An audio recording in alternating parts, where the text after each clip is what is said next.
Welcome back to AFTV. We couldn't leave Ella out. Ella, that's all I can say. What a night. Me too. Honestly, whatever that was, me too. Yeah. That was something incredible. Yeah. Last week, like I said in my fan cam, that was the best thing I've ever watched as an Arsenal fan in my life. I mean, the moment topped it. Yeah. But last week's game was just like, it doesn't get better than that. Yeah, I think people will look at this for the fight, the heart, the underdogs overcoming Real Madrid, all that. We outplayed them.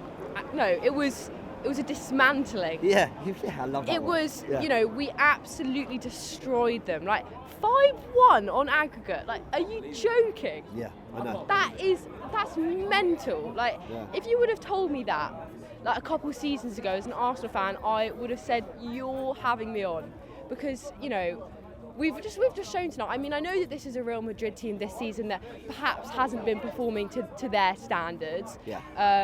But even still, as people have been saying in the build-up to this game, it is Real Madrid, so anything was possible. And the players are the players. I keep saying, Mbappe, look what he's done in 2 World Cup finals. Vinny, how gutted people were he didn't win the Ballon d'Or.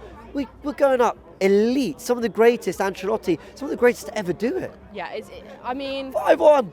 5-1! And listen, this is the thing. The players barely had a sniff over the 2 legs, and ultimately that comes down to our defence, which you have to big up basically every single player in that back line, because we were so unbelievable. And basically, par that one Saliba error that cost us that goal, which was silly error, but that's what they needed to score. Yeah, exactly. Yeah. It was an error that led to their goal.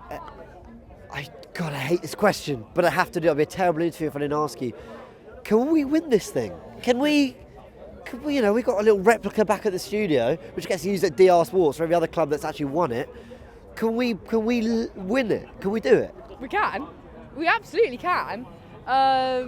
Whether we will, I might not be the most optimistic Arsenal fan ever, but, I think it is difficult to look at the team we have and, the lack of striker, and Partey picking up that really silly yellow card today, which now means he misses. So annoying.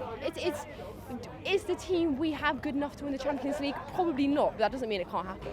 Anything can happen. I've seen worse teams win it. I've seen teams with far less kind of, let's say, less of a position in the league table and less kind of maybe obvious quality in the side. But Saka and Martinelli, it was so fitting as well that those two that have been part of this team from Arteta's kind of day one, when things really started to turn around for him, beating Chelsea 3-1, they're on the score sheet at the Bernabeu. I couldn't be happier for them. Yeah, I think Saka must have been kicking himself when he missed that penalty. Yeah. It's very non-Saka-esque to be putting a penalty. Sorry like to cut that. you. He missed the pen because of a dink, and then he goes and dinks over court. No, I said that at the time. I was like, only Saka. But no, redemption, and for Saka to be back, we spoke about how important it would be for him to be fit for these types of games, and listen, man, that's what he does. We're going to Paris. We're in the Champions League semi-finals. Arsenal's season is alive and kicking. Everyone, a big thanks for joining us on AFTV. Catch you soon.